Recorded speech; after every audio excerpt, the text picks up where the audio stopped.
नमस्कार, स्वागत है आप सभी का सत्याग्रह में। और बिहार विधानसभा चुनाव की ज़मीन से हम आपको खबरें दिखा रहे हैं। एक और नई खबर के साथ अभी हमारे साथ में सोनाली आनंद जी हैं। ये प्रदेश प्रवक्ता हैं जन स्वराज पार्टी की, और इनसे हम कुछ बातें करने वाले हैं जो ज़मीन से जुड़े हुए मुद्दे हैं और बिहार चुनाव के बारे में जो राजनीति अभी धीरे धीरे करके परवान चढ़ रही है। मैम, बहुत बहुत स्वागत है आपका। बहुत बहुत धन्यवाद आपका। सोनाली आनंद जी, एक बात बताइए कि बहुत कम 4-5 दिन और बच गया है, चुनाव यहाँ पे वोटिंग होने वाली है, और जन स्वराज पार्टी पिछले 2-3 सालों से एक्टिव है। 1 सालों से पार्टी बनने के बाद वो एक्टिव है। प्रशांत किशोर जी बहुत सारे मुद्दे लेकर के जनता के बीच में जा रहे हैं।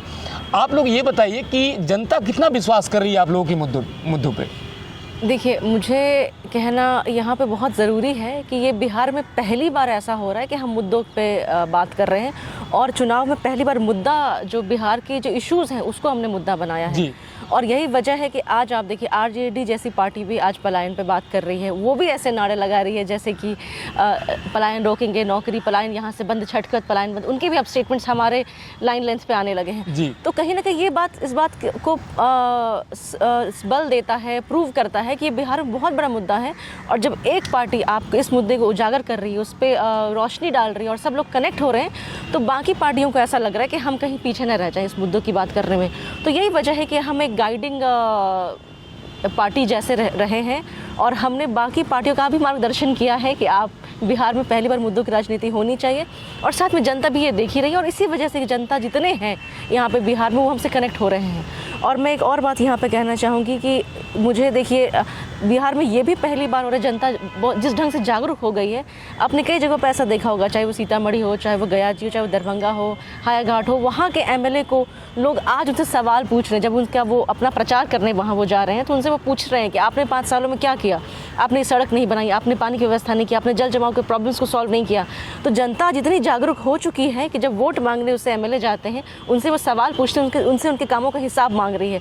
तो मुझे लगता है कि निर्णय और चुनाव के बाद जो भी हो, बट हमने एक बहुत बड़ी जीत जनता के बीच हासिल की है, जो हमने अपने सवाल जनता के बीच डाले, और वो सवाल उठ के जनता अपने प्रतिनिधि से पूछ रहे हैं। तो ये मुझे लगता है कि अवेयरनेस होना बहुत ज़रूरी था, क्योंकि जब आप वन साइड डायलॉग में जाते हैं ना, तो शायद जो एक्चुअल मुद्दे हैं वो बाहर निकल के नहीं आते हैं। तो यहाँ पे 2 वे कम्युनिकेशन हमने यहाँ पे बिहार में स्टैब्लिश किया है। लोग सवाल पूछ रहे हैं, और आज उनकी रिस्पॉन्सिबिलिटी बन गई है। भले वो असक्षम है जवाब देने में, लेकिन उनकी रिस्पॉन्सिबिलिटी बनती है कि उस बात का भी जवाब दें। बहुत तीव्रता के साथ, बड़ा मुखर होकर के ये सोनाली आनंद जी जो हैं प्रदेश प्रवक्ता, अपनी बातों को रख रही हैं। और बहुत बड़ी बात है कि बिहार की राजनीति में जब हम किसी महिला को बोलते हुए देखते हैं, सुनते मतलब लगातार अलग अलग मुद्दों पे प्रखर रूप से बातचीत करते देखते हैं, तो बड़ा आश्चर्य होता है। आश्चर्य इसलिए होता है कि कम होता है ऐसा बिहार की राजनीति में जब महिलाएं राजनीति में मुखर होकर के बोलती हैं और राजनीति में उनकी भागीदारी दिखती है। बिहार में जन स्वराज पार्टी हम इसलिए बता रहे हैं कि एक नई पार्टी, इसलिए नई पार्टी भी है, और एक सही मुद्दा को लेकर के लंबे समय से बार बार मुद्दों की राजनीति करती रही है। और शायद उसी का कारण है कि आज जो दोनों पार्टियां हैं, चाहे वो एनडीए हो, चाहे वो महागठबंधन हो, लगातार वो भी मुद्दों पे बातचीत कर रहे हैं। और उनको लग रहा है कि जाति धर्म संप्रदाय से ऊपर उठ करके अगर मुद्दों की राजनीति नहीं करेंगे तो शायद बिहार में राजनीति करना कठिन हो जाएगा। मैम, एक बात बताइए, हम महिलाओं के बारे में बात कर रहे थे, और आमतौर पे हम ज़मीन पे भी लोगों से बातचीत कर रहे हैं कि जो 10-10 हज़ार रुपये महिलाओं को मिला है, उसका क्या असर पड़ने वाला है चुनाव पे? देखिए, ये अगर एज अ नॉर्मल वोटर के तौर पे मैं कहूँ, या नागरिक के तौर पे कहूँ, या फिर प्रवक्ता के तौर पे भी कहूँ, ये पूरी की पूरी रेवड़ी जिसे हम कहते हैं, फ्री भी कहते हैं, या फिर एक प्रलोभन देने वाली राजनीति, बिल्कुल वही है। क्योंकि सबसे पहला सवाल यही उठता है, अगर सरकार के पास इतना फंड था, इतना बजट था, तो ये आपने अंतिम समय तक इसका इंतज़ार क्यों किया? बिल्कुल, क्योंकि आपको लगा कि अभी इससे काम नहीं बन रहा, अंत में समय आ गया है, मुफ्त में जो एक प्रलोभन देने का समय आ गया, आप प्रलोभन देने का काम कर रहे हैं। लेकिन जब बजट साल के शुरू में डिसाइड होता है, आप उसी सारी योजनाओं का फॉर्मेशन कर सकते हैं। दूसरी बात यहाँ पे अगर फिर यहाँ पे उठता है, क्योंकि आप जो भी फ़ायदा या फिर जो भी पॉलिसीज़, जो भी स्कीम लाते हैं, वो जनता के पैसे से लाते हैं जी। तो जनता के पैसे को ही आप जनता को दे रहे हैं। तो ये भी कहना यहाँ पे बहुत ज़रूरी है कि आपने जनता के अधिकार को ही आपने उनसे वंचित रखा, क्योंकि आज आप उनके अधिकार देने की बात कर रहे हैं, लेकिन आपने उसी पैसे को रोका और उनके अधिकार से उनको वंचित रखा। और दूसरा बहुत बड़ा सवाल यहाँ पे ये उठता है, जब जीविका जैसी योजना बिहार में 15 साल से काम कर रही है, आज तक उसमें 40,000 करोड़ 50,000 करोड़ रुपए खर्च किए जा चुके हैं, फिर भी जब आप महिला को उद्यमी बनाने में सक्षम नहीं रहे हैं तो ये 10,000 रुपये का क्या महत्व है? ये कितनी बड़ी राशि है जिससे महिला उद्यमी बन जाएंगी? तो ये बिल्कुल, और जिस ढंग से इसे ग्रांट कहा जा रहा है, जिस ढंग से इसे बांटा जा रहा है, तो ये बिल्कुल ही, ये कह लीजिए कि प्रलोभन वाली राजनीति है। और बहुत सारी महिलाएं, ये बात खुल के फील्ड से ऐसी जानकारियाँ आ रही हैं कि ये इस 10,000 से कोई भी फ़ायदा नहीं। अगर इससे सरकार एक फैक्ट्री डालती, उसमें हम ये ऐसा काम करते और उससे अगर हम रेगुलर 10,000 रुपये की महीने की सैलरी आती, वो ज़्यादा फ़ायदेमंद होता। ये मैं नहीं कह रही, गाँव की महिलाएँ कह रही हैं। अच्छा, गाँव के महिलाओं का जो मुद्दा है वो आप बता रही हैं? ये हाँ, उनका ये वर्बटिम है, ये उनका ये स्टेटमेंट है कि अगर सरकार फैक्ट्री डालती तो हमें 10,000 रुपये हर महीने आ सकता था, लेकिन एक बार देने का कोई फ़ायदा नहीं, ये पैसे का कोई हम लाभ नहीं उठा सकते हैं। तो जो गाँव की महिलाएं हैं जिन्हें आप बेवकूफ़ बनाने का काम कर रहे हैं, वो उन्हें साफ साफ समझ में आ रहा है कि आप चुनाव के फ़ायदा उठाते हुए इन सारी योजनाओं, सरकारी पैसे का दुरुपयोग कर रहे हैं, आप इसका लाभ उठाना चाह रहे हैं। तो हम तो ये सवाल कर ही रहे हैं, बट जिन्हें आप ये पैसे दे रहे हैं, ये सवाल गांव से भी उठ रहा है। तो आप बिहार की महिलाओं को, जनताओं को बेवकूफ़ ना समझें, और आप जो भी राजनीति कर रहे हैं ये उनके समझ में बिल्कुल भी आ रहा है कि आपने उनके उत्थान के लिए, उनके बढ़ावे के लिए या उनके परिवार के बढ़ावा के लिए कुछ भी नहीं किया, उनकी शिक्षा के लिए कुछ नहीं किया, आपने युवाओं के लिए कुछ भी नहीं किया, पर सिर्फ आपने अंतिम समय में 10,000 रुपये दिए। और आज आप क्लेम कर रहे हैं कि बिहार की महिला के लिए आपने बहुत बड़ा काम किया, जो कि वो खुद जानते हैं ऐसा कुछ भी नहीं हो रहा है। हम बात कर रहे थे कि किस प्रकार से फ्री का जो लोगों को मिल रहा है, जो अलग अलग राजनीतिक पार्टियां हैं वो फ्री देने की बात कर रही हैं, और जनता के लिए भी यह लोकतंत्र में ये जो समय आता है चुनाव का, उसके पास मौका होता है, लेकिन मौका परस्ती में अगर आप वोट करने वाले हैं और अगर कुछ पैसे के लिए आप गलत उम्मीदवार को अगर वोट कर देंगे तो आपका जो आने वाला जो 5 साल है वो बिगड़ जाने वाला है। और अगर बार बार बिहार की राजनीति में और देश की राजनीति में अगर गलत लोग चुन करके आते रहेंगे तो जाहिर सी बात है यहाँ का विकास संभव नहीं है। मैम, एक बात बताइए कि राजनीति में आपको लग रहा है कि जो शिक्षा, रोजगार और पलायन की बातें वो कह रहे हैं, जो जनता उन पर पूरा विश्वास करके वोट दे पाएगी, क्योंकि उनकी अलग अलग जो सभाएं हो रही है उस पर बहुत ज़्यादा भीड़ हम देख रहे हैं, लेकिन वो जो भीड़ है क्या वोट में कन्वर्ट हो पाएगी? इसके बारे में क्या कहना है आपका? देखिए, अगर आप किसी नेता के बात से सहमत नहीं है तो आपसे सुनना भी पसंद नहीं करेंगे, और अगर आप उनकी सभा में आ रहे हैं, उनकी बातों को सुन रहे हैं, आप उनकी बातों पे तालियां बजा रहे हैं, उनके हामी में हामी भर रहे हैं, इसका मतलब है कि जो वो बातें प्रशांत किशोर कर रहे हैं और जो लोग चाहते हैं उसके बीच बहुत बड़ा कनेक्शन हम बना पा रहे हैं। तो क्योंकि पलायन बिहार का हर एक घर, चाहे वो मिडिल क्लास फैमिली हो, चाहे वो अपर मिडिल क्लास फैमिली, चाहे वो गरीब तबके का फैमिली हो, हर किसी परिवार से कोई ना कोई पलायन कर रहा है, चाहे वो डिस्ट्रेस्ड के हो, मजबूरी में हो, चाहे वो शौक से हो, चाहे वो किसी भी नॉर्मल तरीके से हो, हर एक परिवार पलायन से प्रभावित है। यहाँ की जो बुनियादी समस्याएं हैं, शिक्षा, यहाँ पे सब हर परिवार से कहीं ना कहीं उससे प्रभावित है।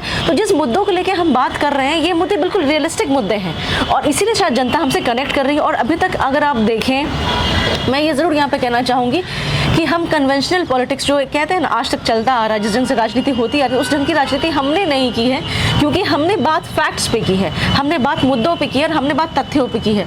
और जो तथ्य हमने सामने रखे हैं वो सारे तथ्य शायद गवर्नमेंट की रिपोर्ट से ही हमने उठाए हैं, कि जो सरकार अपनी पीठ थपथपाती, अपने आप को शाबाशी देती है कि हमने बिहार में बहुत विकास किया, तो आपकी ही हर एक रिपोर्ट, चाहे वो CAG की रिपोर्ट हो, चाहे वो नीति आयोग की रिपोर्ट हो, चाहे वो नेशनल हेल्थ फैमिली सर्वे की रिपोर्ट हो, चाहे वो NCRB की रिपोर्ट हो, हर एक रिपोर्ट आपके ही काम का खुलासा करती है कि आपने बिहार में कितना काम किया, कितना विकास किया।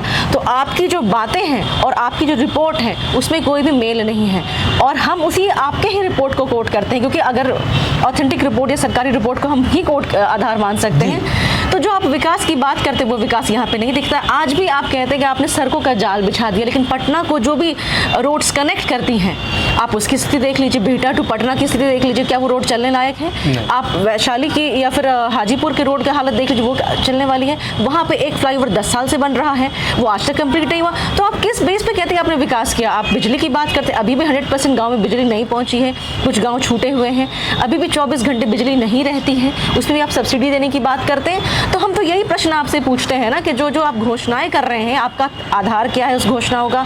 आप इतने बजट्स कहाँ से लाएंगे? बजट लाएंगे उसका प्लान क्या है? हम तो विपक्ष का जो काम है हम वो काम कर रहे हैं और उस पर आप जवाब देने में सक्षम नजर आ रहे। तो ये जनता तो सुन रही है, देख रही है। और पेंशन की बात रही, चाहे वो मुफ्त बिजली की बात रही, मैं फिर वही कहूँगी कि आपने उनके अधिकारों से ही उनको वंचित रखा और आज आप लास्ट मोमेंट पे वो सारी चीज़ें, सारी सेवाएं उन्हें दे के ये बताना चाह रहे हैं कि आप जनता के लिए बहुत काम आपने किया। अगर आपने सालों भर काम किया होता तो ये चीज़ें करने की ज़रूरत ही नहीं पड़ती यहाँ पे। अगर आपने स्कूल को सुधारा होता, आपने कॉलेज की डिग्रियों को रेगुलराइज किया होता, तो जो स्टूडेंट्स में इतना आक्रोश है या फिर जो अभ्यर्थी जो एग्जाम्स देते हैं उनमें जितना आक्रोश है, इसकी ज़रूरत ही नहीं पड़ती। हर रोज़ पेपर लीक होता है, हम तो बुनियादी सवाल उठा रहे हैं और उसमें भी आप असक्षम हैं जवाब देने में। और आप ऐसे अनेक मुद्दे हैं, ऐसे बहुत सवाल हैं। आप देख पा रहे होंगे कि जब अंदर से आदमी भरा होता है, जब इतने सारे मुद्दे हों तो कभी कभी ये हो जाता है कि कुछ मुद्दे क्या बोल पाएँ हम, ऐसा ना हो जाए कि कोई मुद्दे जो है हमारे मन में हो और वो छूट जाएँ। हम आपको बार बार बताते रहे हैं कि जब आपको बिहार देखना है तो आपको हाईवे से नीचे उतरना पड़ेगा और जब आप हाईवे से नीचे उतरेंगे तब आपको समझ में आएगा कि बिहार में कितना विकास हुआ है। आज भी 2 वक्त की रोटी के लिए जो आम आदमी है वो गांव में जद्दोजहद कर रहा है और उसके जीवन में जो लगातार होने वाला पलायन वो किसी नेता की वजह से रुकने वाला नहीं है। इन्हीं सारे मुद्दों को लेकर के हम बिहार घूम रहे हैं पिछले 4 महीने से और आपको बता रहे हैं कि बिहार की जो व्यवस्था आपको एनडीए दिखा रहा है, महागठबंधन दिखा रहा है, उससे इतर कैमरे को लेकर के हम उन गाँव में जाएँ जहाँ पे विकास की तलाश में आज भी आंखें रास्ता तलाश रही हैं। सोनाली मैम, आप बहुत लगातार अलग अलग मुद्दे पे बोल पाई हैं। हम भी प्रयास कर रहे हैं कि जो कुछ प्रश्न है हमारे पास हम आपको बताएं कि खुल करके एक सही चर्चा हो पाए, सही संवाद हो पाए और लोग जान पाए कि जो जमीनी मुद्दा है वो क्या है। हम प्रशांत किशोर जी के बारे में बात कर रहे थे, आप अभी अलग अलग रिपोर्ट बता रही थी। एक रिपोर्ट के अनुसार ही पता चलता है कि करीब करीब 50 लाख लोग जो है वो यहाँ से बाहर रहते हैं, पलायन करते हैं। और अभी छठ के समय में बहुत सारे लोग बाहर से आए भी, हम लोगों ने भी बात किया था रेलवे स्टेशन पे। और जो युवा है वो कहता है कि हम जनसुराज को वोट देंगे। करीब करीब 80-85% जो युवा बाहर से आ रहा है वो कह रहा है जनसुराज के लिए आए हैं। ये जो जनसुराज को वोट देने की बात कर रहे हैं बहुत अच्छी बात है, लेकिन आपको लग रहा है कि अगर जनसुराज की व्यवस्था बनती है तो ये 50 लाख लोग जो है उनको यहाँ पे रोजगार मिल जाएगा? क्या कहना चाहेंगे इसके बारे में? देखिए, ये हमने, हमारी पार्टी ने और प्रशांत किशोर ने खुले तौर पे कहा है कि जिस दिन हमारी व्यवस्था बनती है सबसे पहला काम हमारा होगा कि हम एक डिपार्टमेंट बनाएंगे जो माइग्रेशन के मुद्दों पे काम करेगी और उसे सॉल्व कैसे करना है। क्योंकि देखिए, उस पर ये काम, इस पर नीतियाँ बनाना शुरू करेगी, उस पर प्लानिंग करना शुरू करेगी और उन सेक्टर्स को में अपॉर्चुनिटीज़ खोजने का काम करेगी जहाँ पे हम सारे मजदूरों को या फिर अपने जो वर्क फोर्स जो हमारा बाहर काम करता है उनको कुछ हम यहाँ पे दे सके, उसका काम करेगी।